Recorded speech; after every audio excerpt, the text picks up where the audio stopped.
લો વાત જાણે એમ છે કે જીતલો એક મધ્યમ વર્ગ પરિવારમાં રહેતો, ત્યારે એને કોઈ દ્વારા જાણવા મળ્યું કે જૂનામાં સીડી ડિલક્સ એટલે કે ડિલક્સ માત્ર 15,000માં મળી જાય છે, એ પણ ચાલુ કન્ડિશનમાં. એ સમયથી જ જીતલાએ મનોમન નક્કી કરી લીધું કે જ્યારે પણ જીવનમાં મારી પાસે પૈસા આવી છે ને, ત્યારે હું સૌથી પહેલા મારી ડ્રીમ બાઇક ડિલક્સ લઈ.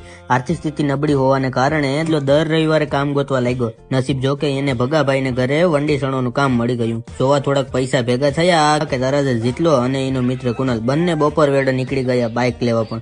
પણ પૈસા દેતા જીતલાને મનમાં થોડોક સંકોચ થયો કે આ વર્ષો જૂની હરખેથી હાઈ છે કે. થોડા કિલોમીટર ગાડી હાઈકા પછી જીતલાને ગાડીમાંથી એવો ભરોસો આવી ગયો કે માત્ર 47 મિનિટમાં કુકરા ટચ કરાવી દીધી. ડિલક્સને આડોશી પાડોશી કે કોઈ પણ મિત્ર જીતલા પાસે ડિલક્સ માગે એટલે જીતલો એવું મોઢું કરે કે જાણે દિવેલાના ઘૂંટડા પીવાના હોય. જ્યાંથી કૂતરું જવામાં 2 વાર વિચારે ત્યાંથી જીતલાની ડિલક્સ સડસડાટ કરતી નીકળી જાય. હવે તો જીતલાને ઘણા માંગા પણ આવતા હતા. જીતલાને એક જગ્યાએ છોકરી જોવા જવાનું થયું. પાર્ટ 3 ની અંદર.